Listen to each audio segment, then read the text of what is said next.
I'm going to show you how to make my perfect hummus, served with some beautiful roasted carrots, served with pistachio and lovely, beautiful homemade lavosh. You're going to love it. So this hummus only takes a few minutes to make, and what I've done is I've just drained a few tins of chickpeas. I've drained the aquafaba or the chickpea water, and this is what you get. You get about 500 grams of lovely, beautiful chickpeas. But if you're going to cook your own chickpeas, just make sure you soak them overnight, have to be overnight, in some cold water, and then in the fridge, and then the next day drain them really well, but cook them for around about 2 hours, because your chickpeas have to be really, really soft to make the perfect hummus. So this is 500 grams of chickpeas, all going in my blender.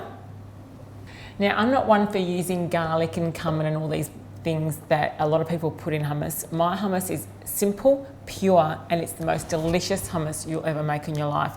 You've got a couple of generous tablespoons of tahini. Now, I use the whole tahini purely because it's a lot smoother and less bitter in taste, and I quite like that. And a nice generous pinch of sea salt, and a nice generous pinch.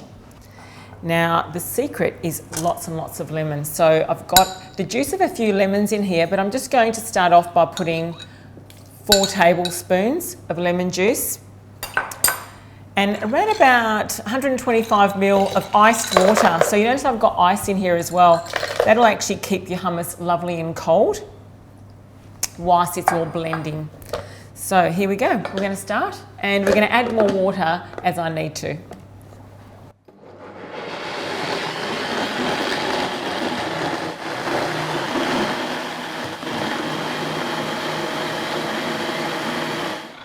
Okay, let's check it out. So you can come a little bit closer and have a look. This is beautiful. Check it out. It looks beautiful. Beautiful, silky smooth, and that's what you want in a hummus.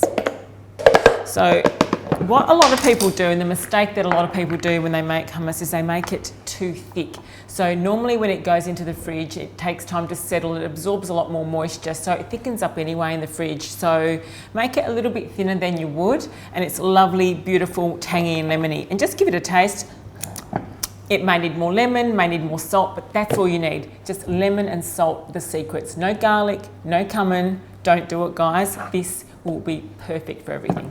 So whilst I'm going to roast my carrots and make my flatbread, I'm just going to put my hummus just into a bowl, and it's going to go into the fridge for around about an hour just to cool off a little bit whilst the carrots are roasting and my lavosh is baking in the oven. Now, whilst the hummus is in the fridge cooling a little bit, I'm just going to roast my carrots. Now, these baby carrots will take around about 40 minutes in a very hot oven, around about 200 degrees Celsius, fan forced. So just make sure you've got your carrots spread onto a tray. Use 2 trays if you need to, but these are fine. I've got delicious, gorgeous heirloom carrots, full of vitamin A and full of fibre, really good for you. So drizzling them generously with some extra virgin olive oil. Now, after the olive oil, just a touch of sea salt, not too much, and just making sure that they're all coated in the olive oil. This is perfect. Now, these are going to go into a hot oven, 200 degrees Celsius, for around about 40 minutes until they get lovely and golden.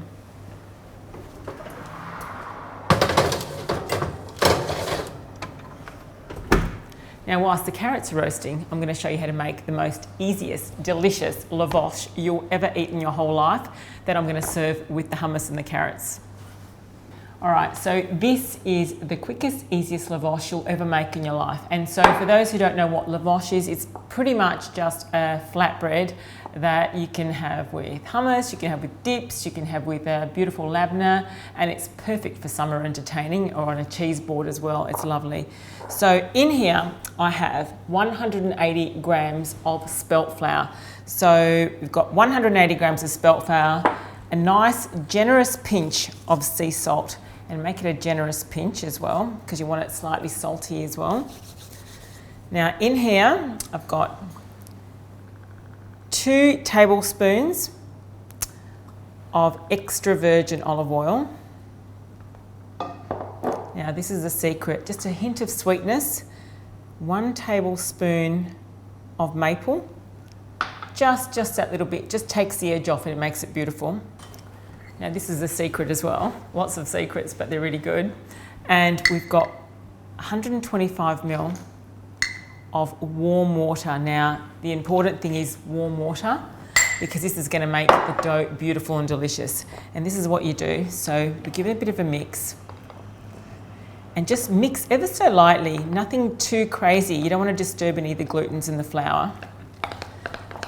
But check this out. It's lovely and soft and sticky and gorgeous. Now, this is all you do. Don't mix it too much. There are two ways of doing this dough. My secret way is not to mix it at all too much. So that way you can roll it pretty much straight away without resting it, and it's going to be beautiful. So a little sprinkle of flour. And just going to dust the board just a little bit. Now we're going to divide this into two sections, because this is going to make two lovely lavosh. So generously here, generously there, fantastic. Now I've got a sheet of baking paper. And now the great thing about this lavosh is that it also makes the best strudel dough. This is how you make apple strudel, by the way, because you can stretch it. And just flattening it lightly, ever so lightly, and putting it straight onto the sheet of baking tray. That way I can work it on the baking sheet. Make sure it's lightly coated and dusted with a bit of flour on both sides.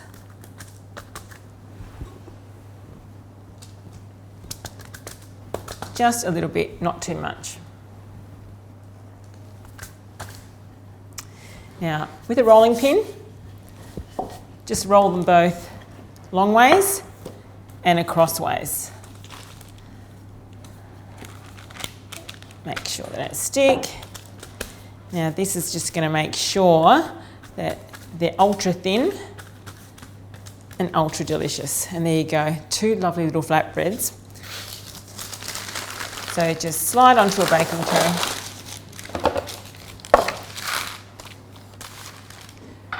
Drizzle ever so lightly, just with a little bit of extra olive oil. Just brush it over with your fingers, just until the top's lovely and coated. Now sprinkle just with some sesame seeds. You can also use some nigella seeds too, which are gorgeous, but I'm just going to use some sesame seeds.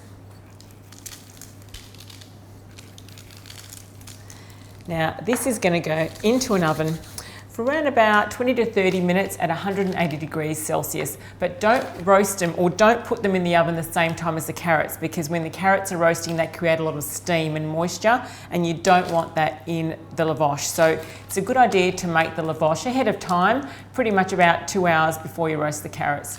But I've got some that I've made earlier, but I'm just going to wait till my carrots finish roasting. So I've just taken the carrots out of the oven and then just cooling off ever so slightly. You don't want really, really hot carrots over the hummus, but just at room temperature or just warm. We're going to do parsley, we're going to do olive oil, and maybe I'm contemplating a pomegranate dressing with a bit of lemon. So we've got some beautiful chopped parsley in here. It's going to add some freshness to the whole dish. And I just want to show you this too. Take a look at this. This is my lovely lavosh that's just come out of the oven as well. So that's had about 15 minutes of cooling as well, and you see it's gorgeous and crispy and delicious, and everyone's going to love you for this. I'm going to show you how to make a dressing. So this is, I was contemplating between a lemon dressing or a pomegranate dressing. It's going to work with both really. I tend to love the pomegranate because of the tartness of the pomegranate. So just a few tablespoonfuls of pomegranate molasses and just a nice generous squeeze of lemon juice as well. Let's see if I can get this out.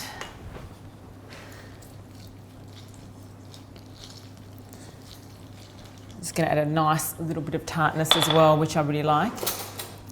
Just get rid of some of the pips.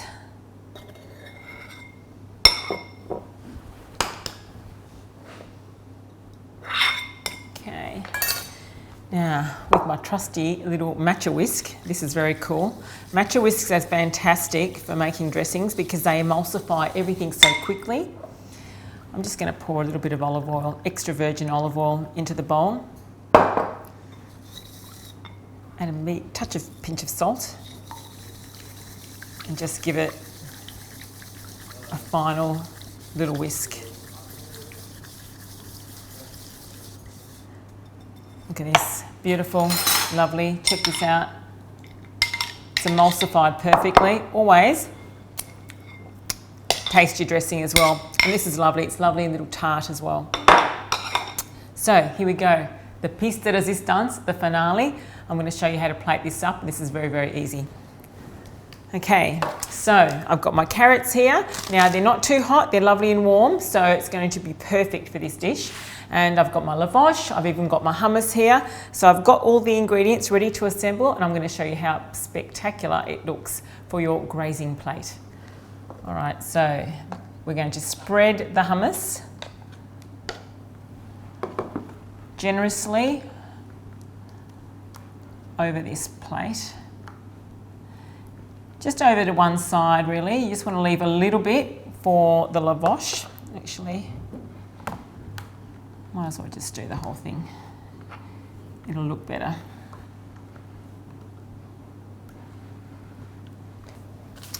Now, this is going to be very fun. Decoratively arrange your carrots over the hummus, making sure that they're evenly distributed. Okay, now a little bit of dressing here. So I've got my pomegranate dressing.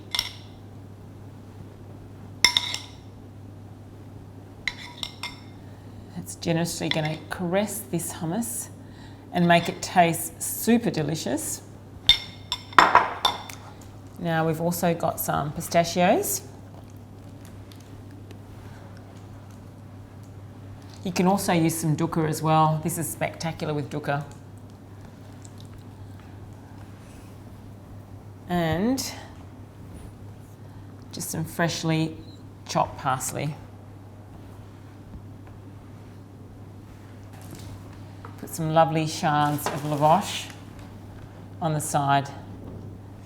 And there you go, my beautiful, lovely, creamy hummus topped with roasted carrots, some pistachio and some pomegranate dressing, as well as homemade lavosh. Enjoy, guys.